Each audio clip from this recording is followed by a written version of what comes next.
nationale. Mais nous, qu'est-ce qu'on a? Une assemblée où les gens ne font que s'insulter à longueur de journée. Ou bien def ay tapage yu dul jeex. Une assemblée où, quand il y a un problème, ce sont même les gendarmes qui s'introduisent à l'intérieur pour aller régler le problème. Mais on est dans quel pays? C'est-à-dire que la démocratie a reculé sous l'ère du président Macky Sall. Et c'est un constat qui est là, qui est visible. Et malheureusement, je crois que dans son bilan, ça sera la tache noire. Peut-être que les infrastructures ak peut-être yenn kii social yeeg yooyu loolu moom mën na ci am ay gains positifs mais tout ce qui a trait vraiment à la démocratie boobu moom nañ jàppe ne quand même le président a vraiment échoué. D'accord loolu sax moo tax ci dialogue bi mu ngi doon wax ne am na ay journalistes internationaux yu ñëw màbb ñëw Sénégal yaakaar ne kawo daf fi am et cetera attaqué leen ba ñoom ñu xëyee ko tey aussi ba ci démb. Ak xeetu voilà critique yi ñu def à son endroit ne kii dafa bëgg chuter mais il veut emporter dans sa chute le peuple le Sénégal. Ouais, mais ils ont évoqué le livre de Ionesco, Eugène Ionesco, Le roi se meurt. Ouais. C'est-à-dire que le roi a quelques encablures de la fin de son règne. Bon, on lui a dit que maintenant c'est fini, tu vas mourir. Xam na ne léegi mënatul nekk buur léegi mu jeexal que léegi. Bon kenn dootu ko déggal mënatul wax kenn mu def et cetera mu ne comme que man aussi damay dem du ma fi bàyyi kenn damay deyaale sama peuple donc ñoom bon métaphoriquement ils l'ont présenté comme ça donc président bi ci wàllu boppam moom fi ñu toll nii xam na ne jaaxal na mais la presse internationale xanaa ñoom tey lañ koy wax président bi ban presse Sénégal la fi mës a accordé interview fii ban presse bi keroog bi mu bëggee justifier je ne sais pas seen histoire du rapport yeeg yooyu te RFM peut-être te ña fa nekkoon sax ñan la ce n'était pas 4 journalistes 3 journalistes ñoo fa nekkoon 3 journalistes ñoo fa nekkoon parce que Racine ak Yakham Mbaye non ce sont pas des journalistes ñooñu ce sont des militants de parti ñoom ñoo fa toogoon donc maintenant Alassane Samba Diop ak Diallo ak l'autre fille femme bi nekk RTS ñoom ñoo fa nekkoon ay journalistes voilà bon maintenant débat boobu interview boobu mën nañ ci waxaat lu bëri mais ce n'est pas la peine c'est des confrères qui étaient là-bas façon am na ñoo xam ne ils ont tiré leur épingle du jeu mais c'était l'un des rares moments yoo xam ne sous l'ère du président Macky Sall où la presse nationale s'est exprimée avec le président de la République donc boo ko doon compter en 12 ans de règne presque 2 fois ou 3 fois la rencontré la presse yi di nationale. Combien de fois on a consacré des interviews à Jeune Afrique? France 24. Combien de fois ay CNews ay BFM ay France 24 TV5 chaîne yu gën a dee France dañuy accordé président daf leen di accordé au même moment ici fii kan lañ fi accordé l'audience fii kan yéen def ngeen ay demande d'audience bay bëgg a dee ñeneen ak ñeneen du ngeen am sax benn réponse benn fin de non recevoir sax du ngeen ko am donc yow la presse internationale yow yaa leen jëloon aj leen ci kaw et puis ñu lay defal aussi ay public reportage parce que ay Jeune Afrique dañ lay defal ay public reportage yoo xam ne souvent tu sais que ça c'est de la com, c'est pas du journalisme, c'est de la com. Et xam nga ne comme moom ça c'est da ngay fay ñun xam nañ journal xam nañ ñaata la ñuy fay yenn yi xam nañ ñaata la ñuy fay au niveau de ay Jeune Afrique ay Le Monde ak yooyu te ñooñu ils ont toujours écrit positivement sur le président de la République mais bu ñu demee parce que médias yooyu aussi loo ci mën a wax mooy seen intérêt la ñuy sauver bu ñu demee ba xam ne actuellement nii le président il tire à sa fin te ñu gis ne aussi la ñuy wax lu ci bëri aussi sax nag dëgg la nag parce que lii xew fii ñoom loolu rek la ñuy wax c'est-à-dire li fi xew man j'aurais bien aimé ñu ne ñii li ñuy wax du dëgg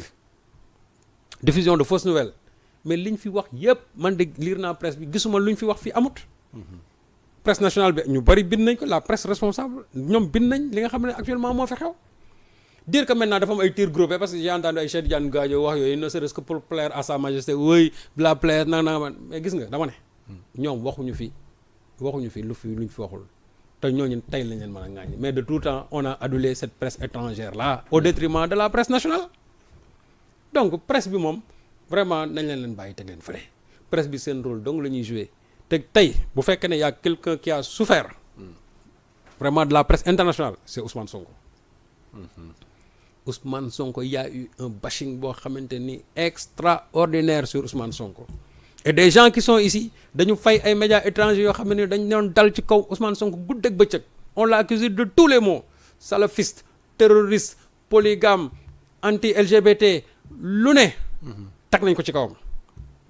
xool je peux vous citer tous les médias laa la wax yi nga xamante ne yëpp la presse française ñëpp yi nga xamante ne dañu dal ci kaw Ousmane Sonko ñëpp non à Yoor on a fait des éditions spéciales yoo xamante ne nii sur l'ensemble de cette presse là qui tire sur Ousmane Sonko mais soo leen xaymoon fi nekk mat nañ une vingtaine yoo xam ne presque c'est les mêmes sujets c'est les mêmes rhétoriques moom la ñuy utiliser toujours pour dal ci kaw Ousmane Sonko et loolu xam nga c'était à quelle fin c'était tout simplement pour invalider c'est-à-dire la candidature d'Ousmane Sonko parce que quand on dit que c'est un terroriste que moom c'est un candidat LGBT anti-LGBT que moom c'est un salafiste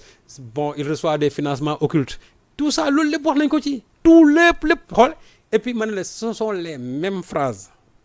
les mêmes stéréotypes moom la ñuy utiliser contre Ousmane Sonko ça n'a pas empêché Sonko de monter en flèche dem nañ ba xam ne foofu c'est un pis-aller léegi lan moo fi nekk gis nañu actuellement ni président bi li ko fi dese ñi ngi jalgati yoon mais ils l'ont dénoncé surtout donc tey presse internationale bu leen neexee ñu tirer seen kaw mais nag ñoom ñoo leen doon addule démb de hier ils les honoraient aujourd'hui ils les abordent c'est ça c'est tout. c'est ça alors ñu jeexal vent de décrispation bi. am nañu ci espérer la libération de Ousmane Sonko de Bassirou Diomaye Faye mais également ñu ngi wax ay waxtaan yoo xam ne dox na ci diggante njiitu réew mi ak Ousmane Sonko ba tax ñu ne am na ay libération yu ci am ba ci plus de 300 détenus yow loo ci xam. non xam man ça me fait rire quand j'entends que Sonko dafa dialoguer pour nangam mais quand même il faut que les gens soient sérieux xam nga loolu aussi c'est les Cheikh Yérim Seck et consorts yooyu ñoom ñooy taxaw di véhiculer loolu Cheikh Yérim Seck moom il a son candidat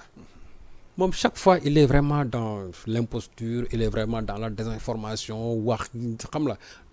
Ousmane Sonko way diw dem na seeti fa xaw ma Yara xaw ma Diba dem nañ fa tër wax nangam ak prison Cap Manuel bi nit mën na faa dugg te kenn du xam ko fa dugg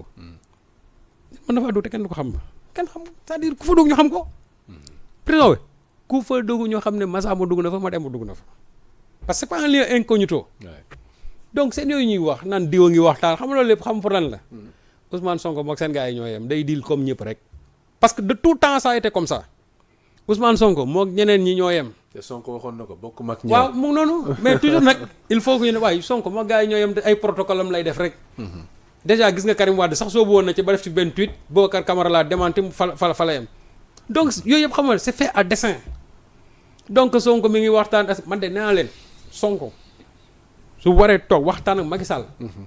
pour ne ñu bàyyi xale yi nee naa ko waxtaanal ak Macky Sall ne ko na bàyyi xale yi maintenant la contrepartie ñoo xam. bu dee contrepartie bi Ousmane Sonko mu bokk ci élection yi moom xam na ne Ousmane Sonko du bokk ci élection mais que Macky Sall bàyyi xale yi parce que xale yi defuñu dara les gosses ont souffert en prison man jàpp naa ne bu fekkee ne dafa war a wax ak moom pour ñu bàyyi leen na wax ak moom ñu bàyyi xale yi parce que xale yi dañu sonn ci prison bi te xale yi defuñu dara loolu moom loolu du dialogue xam nga ñoom la ñuy wax dialogue ñi ngi kii ak nii mooy def ay deal ci suuf lan laa war a def boo bokk ci élection yi et cetera ndax report yooyu la te boo xamee Sonko nga xam ne c'est pas aujourd'hui qu'il va vendanger tout ce qu'il a construit au plan politique ñu koy wax nag toujours nee naa leen le seul dessein bi nga xamante ne moom lañ ci jublu mooy yàq tout le projet politique bi nga xamante ne moom la entamé jusqu'à aujourd'hui te ñi koy def yëpp aussi seen candidat la ñu bëgg a mettre en selle donc nañ taxal Sonko bu ko fexe en même temps entaché ko muy am lu mu ko yàqal ci électorat Pastef mais en même temps ñoom ils vont mettre en selle adoubé seen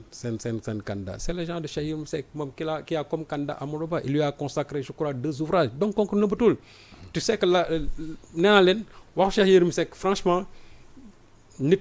ñi mënatuñ ko solol parce que nit ko xam chaque jour boo waxee ñu vaar la indi leneen chaque jour ñu vaar la fii nga taxaw fii nga ne way les éléments de Pastef kenn du ci bokk élection parce que nangam ñu xëy conseil constitutionnel wax leneen donc c'est-à-dire genre yooyu mënatuñu wax ba mu am crédibilité nit ñi mënatuñu leen déglu c'est pas possible. D'accord. waaw donc ces histoires day mi ngi waxtaan ci suuf ak yooyu nangam nee leen vous nous parlez de médiateur de l'ombre mais nit bu su génnee taxaw daan wax ci kaw kooku il n'est plus dans l'ombre ombre kay mooy kenn du xam kan la wala dañ naan kii la diw la wante kii taxaw génn daan ne woy wax ne au nom de Sonko ak nangam ak nangam kooku il n'est plus dans l'ombre donc je crois que il faut que les gens arrêtent je crois que Sonko les Sénégalais le connaissent assez nit ñi xam nañ ko bu baax c'est pas aujourd'hui que les gens vont essayer quand même dans des compromissions ou bien dans des deals essayer ko dugal ci loo xam ne ni moom laalewu ci taqewu ci et le seul but c'est quoi Sonko moo gars yi ñoo yem day deal day def lii de tout temps nag ils l'ont voulu affaire Adji Sarr ils ont voulu affaire ay kii fii ne taxaw nañu ay temps ne Sonko amul benn kër ñaari kër nangam ça fait shit gis nga fi ñu toll nii aussi histoire de deal ak nii ñi ngi wax mais dara ñu koy yëkkati dañ ko yëkkati tegaat ko ci suuf c'est-à-dire pétard mouillé lay nekk rek day tàkk rek fay parce que c'est pas la vérité donc il faut que les gens apprennent quand même à dire la vérité dans ce pays. D'accord. Puisqu'on parle de Ousmane Sonko, il fait partie de l'opposition. Ñu bëri ñu ngi regretter son absence dans les luttes yi nga xam ne démocratique yi nga xam ne actuellement opposition mu ngi koy mener tey beaucoup de front mu ngi formé wu. ba ci bi mujj muy le front Fippu. bi nga xam dafa boole FC 25 boole aar suñu élection F24 seen kii bi seen. FDD pour la défense de la démocratie tey yéen jàpp ngeen ne stratégie bi bu baax la malgré que yéen a ngi ci de waaye teewul njiitu réew meek ay ñoom ñu ngi ci itam. jàpp nga ne kon stratégie bu baax.